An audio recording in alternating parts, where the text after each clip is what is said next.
श्री शिवाय नमस्तुभ्यम। दोस्तों, आप सभी लोग जानते हैं कि 16 अगस्त को है अमावस्या तिथि, वो भी है अधिक मास की अमावस्या तिथि। दोस्तों, आप सभी लोग जानते होंगे पंडित जी ने 7 तिथियों में 5 दीपक वाला उपाय बताया था, जिसमें से एक तिथि यहाँ पर अमावस्या तिथि भी है, वो भी अधिक मास की अमावस्या तिथि। और अब आपके पास आखिरी मौका बचा हुआ है।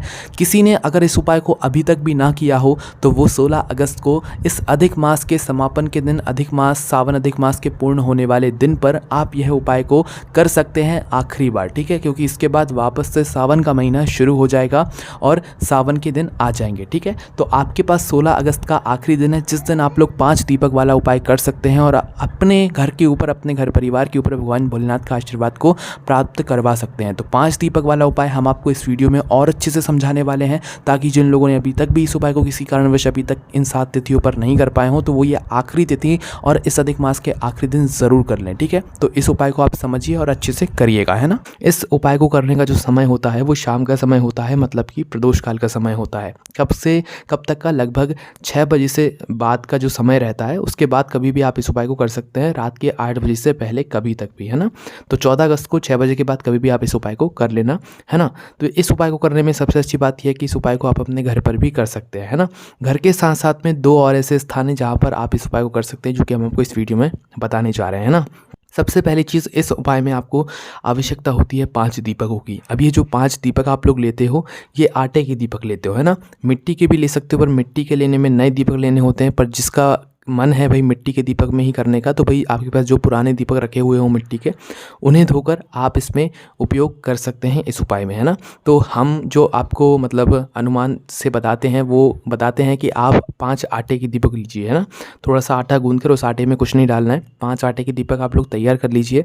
अब इन 5 दीपकों के अंदर जो आप बाती रखेंगे ना, वो लंबी बाती रखेंगे, है ना। लंबी बाती रखने का मतलब यह है कि आपके घर के वंश की वृद्धि होगी। इस वजह से इन 5 दीपकों के अंदर आपको गोल बाती नहीं रखना है, लंबी बाती रखना है। 5 अलग, मतलब 5 दीपकों में एक एक लंबी बाती रखना है ना। उसके बाद में शुद्ध देसी गाय का घी इन 5 दीपकों के अंदर डाल देना है। डालने के बाद क्या करना है कि शाम के समय प्रदोष काल में 6 बजे के बाद कभी भी आप अपने घर में क्या करो, अपने घर के मंदिर में आ जाओ, है ना। जहाँ पर आपके लड्डू गोपाल विराजित हैं, जहाँ पर आपके सभी भगवान जी विराजित हैं, शिव जी विराजित हैं ना। अब आपको करना क्या है, शाम का समय वैसे ही रहेगा 6 बजे के बाद का। या इस उपाय को आप ऐसा भी कर सकते हैं कि अपनी पशुपतिनाथ का व्रत किसी का चल रहा है, तो भाई वो पूजन से पहले भी कर सकता है या पूजन के बाद भी कर सकता है, जैसा आपको अच्छा लगे आप वैसा कर सकते हैं। पर ये उपाय अलग से ही होगा, ऐसा नहीं कि आप अपने मतलब व्रत की पूजन कर रहे हैं उसमें मिलाकर आप ये उपाय कर रहे हैं, ऐसा नहीं होगा। ये जो उपाय है ये अलग ही होगा, है ना। तो आपको करना क्या है, आपको 6 बजे के बाद कभी भी अपने घर के भगवान जी के पास आ जाना है, और वहाँ पर अगर शाम के समय हो ही गया होगा, सबसे पहले आपको अपने घर के दिया बाती करनी है। आप अपने घर में भगवान जी के लिए दीपक लगा दीजिए अलग से, ठीक है। और ये जो 5 दीपक आपने तैयार किए हैं ना, जिसके अंदर आपने लंबी बाती और शुद्ध देसी गाय का घी डाला हुआ है, इनको एक प्लेट या थाली में आप लोग जमा कर रख लो, है ना। जमाने के बाद आपको करना क्या है कि इन 5 दीपकों को आपको अपने घर में भगवान जी के सामने बैठकर ही जलाना है। क्या करना है, अपने घर में भगवान जी के सामने बैठकर ही जलाना है, अगर आप इस उपाय को अपने घर में कर रहे हैं। क्योंकि इस उपाय को करने का एक और स्थान है, जो कि है भगवान शिव जी का मंदिर, है ना। भगवान शिव जी के मंदिर जाकर अगर आप इस उपाय को कर रहे हो, तो आपको यह दीपक अपने घर में जलाने की ज़रूरत नहीं है। आप मंदिर में जाकर ही इस उपाय को, मतलब इन 5 दीपकों को जला सकते हैं ना भगवान के सामने, ठीक है।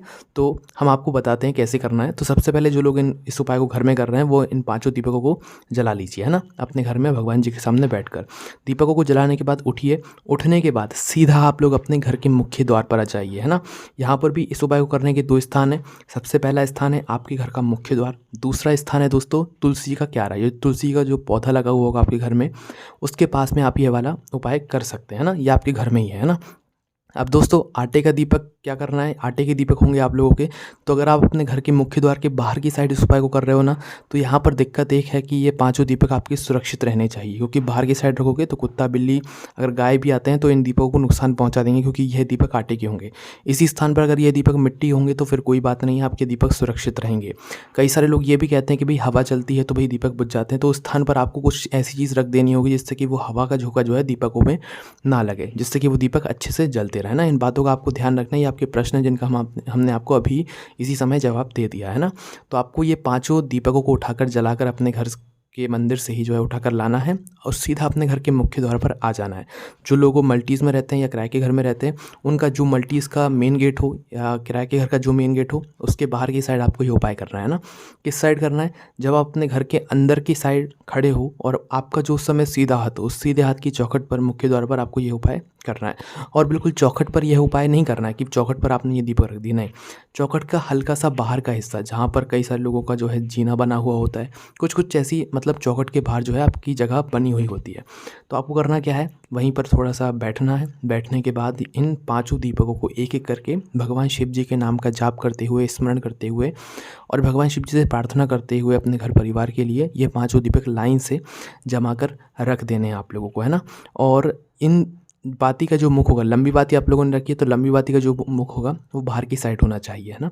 तो पांचों दीपकों को लाइन से जमा कर रखना है, ना कि अलग अलग कहीं पर भी रख देना है ना। उसके बाद में दीपक जलाने के बाद आप भगवान से प्रार्थना करने के बाद वहाँ से उठ सकते हैं। यही काम अगर आप अपने तुलसी के क्यारे के पास कर रहे हैं, आपके आटे के दीपक हैं और आपको डर है कि भाई बाहर कुत्ता बिल्ली नुकसान पहुँचा देंगे इन दीपकों को, तो आप अपने घर के तुलसी के क्यारे के पास आइए। तुलसी के क्यारे के पास आकर इन पाँचों दीपकों को जमा दीजिए। थोड़ा इधर उधर भी रख सकते हैं, ऐसी कोई बात नहीं है, पर आप लोग ये पाँचों दीपक तुलसी के क्यारे के पास रख दीजिए। जब आप ये दीपक वहाँ पर रख रहे हैं तो भी आप भगवान शिव जी के नाम का स्मरण कीजिएगा और भगवान शिव जी से अपने घर परिवार के लिए प्रार्थना कीजिएगा, है ना। उसके बाद में आपको करना क्या है कि आपका यह उपाय यहाँ पर पूर्ण हो जाता है। पर जो लोग यह उपाय मंदिर में कर रहे हैं उनके लिए क्या करना है कि वो अपने इन पांचों दीपकों के अंदर लंबी बाती रखकर शुद्ध देसी गाय का घी डालकर एक प्लेट में पांचों दीपक तैयार करके भगवान शिव जी के मंदिर पहुँचे। वहाँ पर भगवान शिव जी की शिवलिंग के सामने बैठकर ही आप इन पांचों दीपकों को जलाएं। दीपकों को जलाने के बाद फिर आप भगवान शिव जी की शिवलिंग के पास में या आसपास इन पांचों दीपकों को मतलब जमा कर रख दीजिए, है ना। भगवान शिव जी का नाम जाप करते हुए और भगवान शिव जी से प्रार्थना करते हुए। आप चाहें तो इन पांचों दीपकों को भगवान शिव जी की चौखट पर भी रख सकते हैं, अगर किसी को कोई दिक्कत ना हो उस समय पर, है ना। नहीं तो आप भगवान शिव जी की शिवलिंग के पास में ही इन पांचों दीपकों को आप लोग रख सकते हैं, कोई भी दिक्कत नहीं है ना।